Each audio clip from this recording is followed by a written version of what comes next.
Good morning, my learners. Welcome to my YouTube channel. I hope all of you are fine and safe.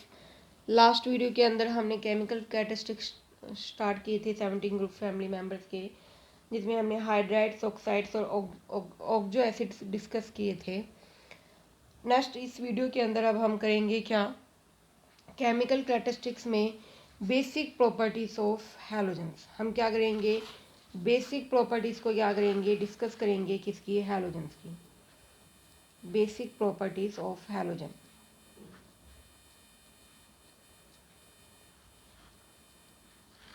Of halogens. आप सभी को पता है कि जो हैलोजन फैमिली है, हाई क्या है उनकी आयनाइजेशन एनर्जी है, और नेगेटिव कैरेक्टर भी क्या है, बहुत ज़्यादा है। ठीक है ना, नेगेटिव कैरेक्टर भी क्या है उनका, हाई है। तो उनका बेसिक कैरेक्टर क्या है, बहुत ज़्यादा क्या मिलता है आपको, लेस मिलेगा। क्योंकि मैंने आपको पहले ही बताया है स्टार्टिंग में, जो इनकी जनरल कैरेक्टरिस्टिक्स हमने की थी, उसमें इनका बेसिक कैरेक्टर बहुत लेस मिलता है। फ्लोरीन तो बिल्कुल भी बेसिक कैरेक्टर को शो नहीं करता, फ्लोरीन में बेसिक कैरेक्टर नहीं होगा। बट आपको पता है डाउन दी ग्रुप जब हम जाते हैं तो आयनाइजेशन एनर्जी क्या होती है, डिक्रीज होती है। तो उस बिहाफ पे कुछ अमाउंट में इनका बेसिक कैरेक्टर शो हो सकता है।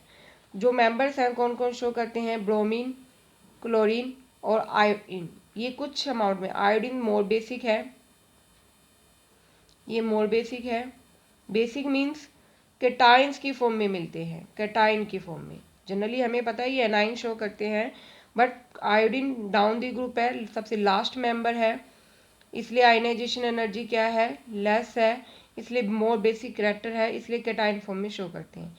इसकी दो कैटाइन फॉर्म मिलती है आयोडीन की, आई पॉजिटिव और I3 नेगेटिव। सिंपल दो फॉर्म मिलेंगी, आई पॉजिटिव में भी और I3 नेगेटिव में भी। ब्रोमीन और क्लोरीन थोड़े से लेस बेसिक होते हैं आयोडीन के कंपैरेटिव, क्योंकि इनकी आयनाइजेशन एनर्जी ज़्यादा कम नहीं होती है। इसलिए सिंपल क्या करते हैं, सिर्फ Br3 पॉजिटिव और Cl3 पॉजिटिव फॉर्म में क्या करते हैं, एडजस्ट कैटाइन फॉर्म को शो करते हैं। फ्लोरीन की हमारे पास कोई भी बेसिक कैरेक्टर नहीं है, but down the group ionisation energy decrease होने की वजह से हमारे पास ब्रोमीन, क्लोरीन और आयोडीन का बेसिक कैरेक्टर मिलता है। बेसिक यानी कैटाइन फॉर्म में मिलते हैं। सबसे ज़्यादा आयोडीन है, क्योंकि सबसे लास्ट मेंबर है, इसलिए आयनाइजेशन एनर्जी लेस है, दो फॉर्म में एडजस्ट करता है, आई पॉजिटिव और I3 में। इसी और ब्रोमीन सिंपल 3 पॉजिटिव फॉर्म को क्या करते हैं, शो करते हैं। इनके लिए कुछ क्या दिए गए हैं आपके पास, एविडेंसेस दिए गए हैं, प्रूफ कि वाकई एग्जिस्ट करते हैं नहीं करते हैं।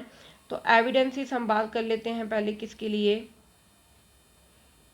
एविडेंस के लिए आप एक दो रिएक्शंस करके दिखा सकते हो इनकी। Evidences for the Br3 positive के लिए एंड Cl3 पॉजिटिव के लिए। तो उसके लिए हम देखो, जैसे हमने किया है क्या, आपने क्या करना है, क्लोरीन की रिएक्शन करवानी है किसके साथ, क्लोरीन की आपने रिएक्शन करवानी है किसके साथ, अनदर इंटर हैलोजन कंपाउंड के साथ। ये इंटर हैलोजन है जिसमें दो हैलोजन ग्रुप क्या हैं, रिलेट हुए पड़े हैं। इंटर हैलोजन क्या होते हैं, दो हैलोजन ग्रुप को कॉम्बिनेशन से, ये क्लोरीन भी हैलोजन है, फ्लोरीन भी, दोनों डिफरेंट है इसलिए इंटर है। प्लस में इनऑर्गेनिक आपने कोई रिएजेंट ऐड करना है, फ्लोरीन AS5, ठीक है, ये इनऑर्गेनिक फॉर्म में है। तो जब हमने इसकी रिएक्शन करवाई तो हमारे पास क्या मिला, Cl की क्या मिल गई, 3 पॉजिटिव, Cl3 पॉजिटिव मिल गया हमारे पास। ठीक है, हमारे पास क्या मिल रहा है, Cl3 पॉजिटिव मिल रहा है। पॉजिटिव फॉर्म में ही एडजस्ट करेंगे ये, Cl3 पॉजिटिव और Br3 पॉजिटिव। ठीक है, +1 फॉर्म में शो करेंगे। तो Cl3 पॉजिटिव मिला, प्लस में AsF6 नेगेटिव मिला, प्लस में F2 मिल जाएगा। तो ये हमारे पास, हमने जब रिएक्शन की तो हमारे पास प्रूफ हो गया कि Cl3 क्या है, पॉजिटिव फॉर्म में एडजस्ट कर रहा है। इसी तरह आपने क्या करना है, Cl की जगह सिर्फ क्या ले लेना, ब्रोमीन, यहाँ पे भी ब्रोमीन, बाकी सब कुछ सेम रहेगा, तो वो ब्रोमीन के लिए हो जाएगी। तो ये दोनों के लिए एक एक रिएक्शन आपने एविडेंस के फॉर्म पे करके दिखानी है। अगर आपसे क्वेश्चन आए कि बेसिक रिएक्टर कौन कौन शो करता है, तो उसके लिए हमने रिएक्शंस करके दिखानी है। ठीक है, समझ आएगी बात सभी को। तो ये तो था, सॉरी, ये पॉजिटिव फॉर्म में है, सिंपल Br3 पॉजिटिव और Cl3 पॉजिटिव फॉर्म में है। ठीक है, ये तो है किसके लिए, ब्रोमीन क्लोरीन के लिए। अब हम बात करते हैं आयोडीन के लिए। आयोडीन के लिए आपको पता है दो फॉर्म है। पहले हम बात करते हैं किसके लिए, I पॉजिटिव के लिए। तो I पॉजिटिव के लिए जब मैंने 2 2 मॉलिक्यूल लिए किसके, ICl के, और उसको डिकम्पोज करवाया तो हमें क्या मिला, I पॉजिटिव मिला। इसी तरह आपने क्या लिया, IBr ले लिया, इंटर हैलोजन कंपाउंड है ये सारे, डिकम्पोज किया तो I पॉजिटिव मिला। ICN ले लिया तब भी। तो ये इसकी रिएक्शंस हैं जो प्रूफ करी हैं कि किस में मिलता है, +1 स्टेट में मिलता है। ठीक है, ये तो है +1 के लिए। इसी तरह आप क्या कर सकते हो, I2 के लिए क्या शो कर सकते हो आप, +I3 पॉजिटिव फॉर्म शो कर सकते हो इसकी, कि ये +3 फॉर्म में भी एग्जिस्ट करता है। तो उसके लिए आपने क्या करना है, सिंपल, आप क्या करना, आयोडीन ले लेना, वही सेम, वही इंटर हैलोजन कंपाउंड लिया, प्लस में वही AS5 डाल लो या Cl3 डाल लो, आपके पास क्या मिल जाएगा, I3 पॉजिटिव फॉर्म मिल जाएगी। ठीक है, इसी तरीके से अगर आपने यहाँ पे 2 ले लिए तो आपके पास सेम यही है बाकी, तो I5 की फॉर्म में मिल जाएगा। तो इस तरीके से इसके क्या है, एविडेंसेस हैं। एविडेंसेस के लिए आप कोई भी 2 रिएक्शंस अपनी चॉइस से कर सकते हो, जो भी आपको ईजी लगे, बट करके जरूर दिखानी है ताकि आपको क्वेश्चन आए तो आप उसको अटैम्प्ट कर सको। ओके, तो ये तो था हमारे पास बेसिक रिएक्टर की जो है हैलोजन फैमिली जो है वो कुछ अमाउंट में बेसिक रिएक्टर को भी क्या करती हैं, शो करती हैं। अब है हमारे पास क्या, इंटर हैलोजन कंपाउंड्स। नेक्स्ट है हमारे पास क्या, inter halogen compounds. Inter means 2 different halogen group हों, 2 different halogen group, like of ICl, iodine अलग है, क्लोरीन अलग है, लाइक ऑफ ClF3, क्लोरीन अलग है, फ्लोरीन अलग है। तो ये हमारे पास क्या है, इंटर हैलोजन कंपाउंड्स हैं। इनके लिए आप मेथड ऑफ फॉर्मेशन कर सकते हो, कोई भी मेथड ऑफ फॉर्मेशन में हमारे पास क्या है, जैसे कि आपने क्या किया, क्लोरीन ले लिया, प्लस में क्या डाल दिया, फ्लोरीन डाल दिया, तो क्या बन जाएगा, ClF3। ठीक है, इसी तरह आपने क्या कर दिया, आयोडीन ले लिया, प्लस में 3Cl2 डाल दिया, तो क्या बन जाएगा, ICl3। इसी तरह ब्रोमीन डाल दिया, प्लस में फ्लोरीन डाल दिया, क्या बन जाएगा आपके पास, सिंपल BRF। ठीक है, ये एक्सेस में है तब 3 फॉर्म में जा रहे हैं, अगर नॉर्मल है तो ये मोनोफॉर्म में ही रहेंगे। ठीक है, इसी तरीके से आप दूसरे हैलोजन लेके इनमें हैलोजन डाल के भी क्या कर सकते हो, प्रिपेयर कर सकते हो। तो कोई भी आप मेथड जो भी आपको कंफर्टेबल लगे, आप उनमें से कोई भी चॉइस से अपने मेथड ऑफ प्रिपरेशन को कर सकते हो। ठीक है, जैसे IF5 लिया, ये इंटर हैलोजन कंपाउंड है, इसमें IF2 डाल दिया, तो ये क्या बन गया, हाइयर फॉर्म का इंटर हैलोजन बन गया। ठीक है, हाइयर फॉर्म का, समझ आएगी बात। ये लोअर इंटर हैलोजन था, ये हाइयर इंटर हैलोजन कंपाउंड है। तो इस तरीके से इसके क्या है हमारे पास, मेथड ऑफ प्रिपरेशन है। देन है हमारे पास क्या, प्रॉपर्टीज इंटर हैलोजन कंपाउंड की। नेचर कैसा है, सबसे पहली प्रॉपर्टी है पोलर। ऑब्वियस है, 2 इंटर हैलोजन कंपाउंड है, जैसे कि आयोडीन और फ्लोरीन हमने लिया है 7। आयोडीन क्या होगा, पॉजिटिव होगा, फ्लोरीन क्या होगा, नेगेटिव है, क्योंकि ज़्यादा इलेक्ट्रोनेगेटिव है। तो नेचर कैसा हो रहा है, आयनिक, आयनिक है, तो मीन्स कैसा हो जाएगा, ये पोलर। ठीक है, तो ये नेचर में कैसे होते हैं, पोलर होते हैं। सेकेंड है इनका मेल्टिंग और बॉइलिंग पॉइंट, उसी के बेस पे इनकी फिजिकल स्टेट है। जितना ज़्यादा इलेक्ट्रोनेगेटिव डिफरेंस होगा, मोर इलेक्ट्रोनेगेटिव डिफरेंस,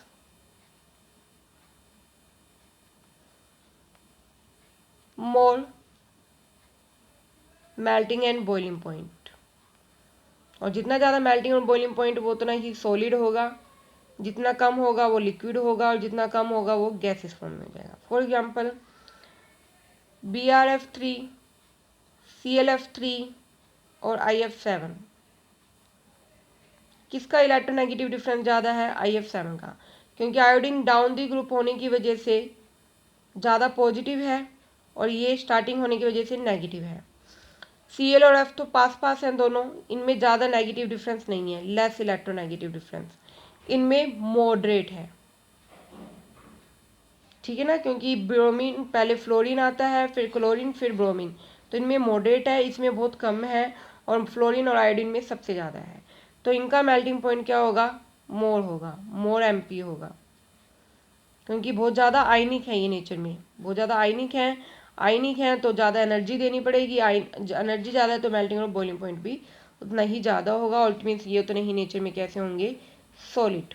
और ये क्या होंगे, गैसेस, और जो मॉडरेट है वो गैस में आ जाएंगे, लिक्विड में। तो अगर आपने मेल्टिंग, बॉइलिंग और फिजिकल स्टेट देखनी है तो आपने इनका इलेक्ट्रोनेगेटिविटी डिफरेंस देखना होगा।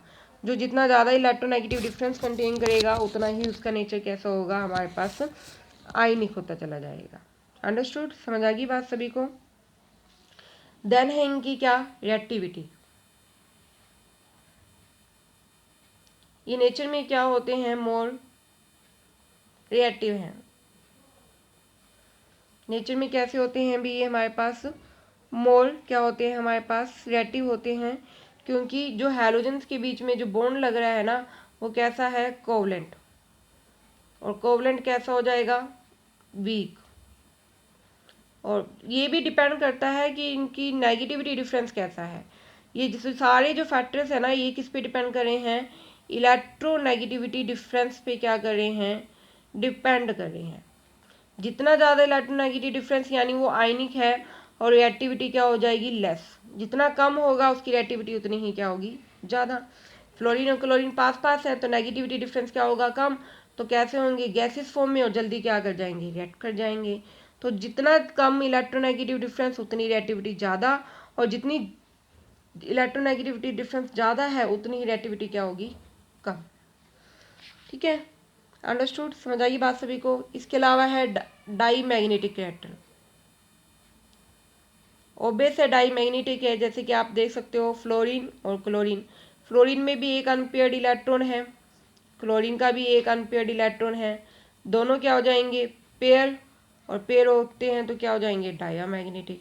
इसलिए नेचर में कैसे हैं, डाई मैग्नेटिक है। अंडरस्टूड, दोनों के अनपेयर्ड इलेक्ट्रॉन पेयर अप होके कैसे हो जाएंगे, डाई मैग्नेटिक फॉर्म में हो जाएंगे। इसके अलावा ये ऑक्सीडाइजिंग एजेंट की तरह भी बिहेव करते हैं। हाइड्रोलिसिस भी वही डिपेंड करती है, कितना इलेक्ट्रोनेगेटिविटी डिफरेंस है। जितना ज़्यादा नेगेटिव डिफरेंस है वो आयनिक होगा, उतना ही वो वाटर में क्या हो जाएंगे, डिजोल्व हो जाएंगे। देन है थर्मल स्टेबिलिटी। थर्मल स्टेबिलिटी भी किस पे डिपेंड करती है, इलेक्ट्रॉन नेगेटिव डिफरेंस पे। किस पे डिपेंड करती है, इलेक्ट्रोनेगेटिव डिफरेंस पे ही डिपेंड करती है। जितनी ज़्यादा इलेक्ट्रोनेगेटिव डिफरेंस वो उतना ही क्या होगा, हमारे पास स्टेबल होगा। ठीक है, अंडरस्टूड। स्टेबिलिटी डिक्रीज होती चली जाएगी अगर नेगेटिविटी डिफरेंस क्या होता चला जाएगा, कम होता चला जाएगा। क्योंकि नेगेटिविटी डिफरेंस मोर है तो उतना ही वो आयनिक, और आयनिक है तो उतना ही वो ज़्यादा नेचर में क्या है, हमारे पास स्टेबल है। तो यहाँ पे अब अपने ध्यान देना है, कहीं आप सोचो कि भाई ये हमारे पास क्या है, साइज के ऊपर, साइज पे डिपेंड नहीं करेगा। यहाँ किस पे डिपेंड करता है, नेगेटिविटी डिफरेंस पे डिपेंड करेगी। जैसे कि IF के बीच में इलेक्ट्रोनेगेटिविटी सबसे ज़्यादा है तो ये उतना ही क्या है, स्टेबल है। कहीं आप सोचो आयोडीन का साइज बहुत बड़ा है, फ्लोरीन का स्मॉल है, तो स्टेबिलिटी कम हो जाएगी। यहाँ पे जो हैलोजन, इंटर हैलोजन कंपाउंड में, बाकी सब में वही डोमिनेट करता है, बट इंटर हैलोजन कंपाउंड में जो स्टेबिलिटी है वो किस पे डिपेंड करती है, इलेक्ट्रोनेगेटिविटी डिफरेंस पे ही क्या करती है, डिपेंड करती है। जितना ज़्यादा इलेक्ट्रोनेगेटिविटी डिफरेंस होगा उतनी ही ज़्यादा क्या होगी, आपके पास स्टेबिलिटी होगी। तो आयोडीन सबसे ज़्यादा स्टेबल है, तो आयोडीन के लिए आप कोई भी मेथड ऑफ प्रिपरेशन कर सकते हो। इसके अलावा इनकी स्ट्रक्चर्स दी हुई है डिफरेंट डिफरेंट टाइप की, जैसे कि आपको पता है AX3 के लिए जैसे कि ClF3 की स्ट्रक्चर दी है। एक हाइब्रिडाइजेशन मैं आपको बना के दिखा रही हूँ, बाकी ये हाइब्रिडाइजेशन आपने की हुई है तो आप लोग खुद ही बनाओगे। जैसे कि सेंट्रल एलिमेंट कौन हो जाएगा, क्लोरीन, कन्फिगरेशन 3s2 3p क्या होती है, 5। एक्साइटेशन हमें करनी पड़ेगी क्योंकि 3 फ्लोरीन लगाने हैं हमें, तो ये यहाँ पे हो जाएगी। और एक हमने एक्साइटेशन कर दी D के अंदर, ये P है, ये S है। ClF3 बनाना है, ये एक्साइटेड स्टेट में है।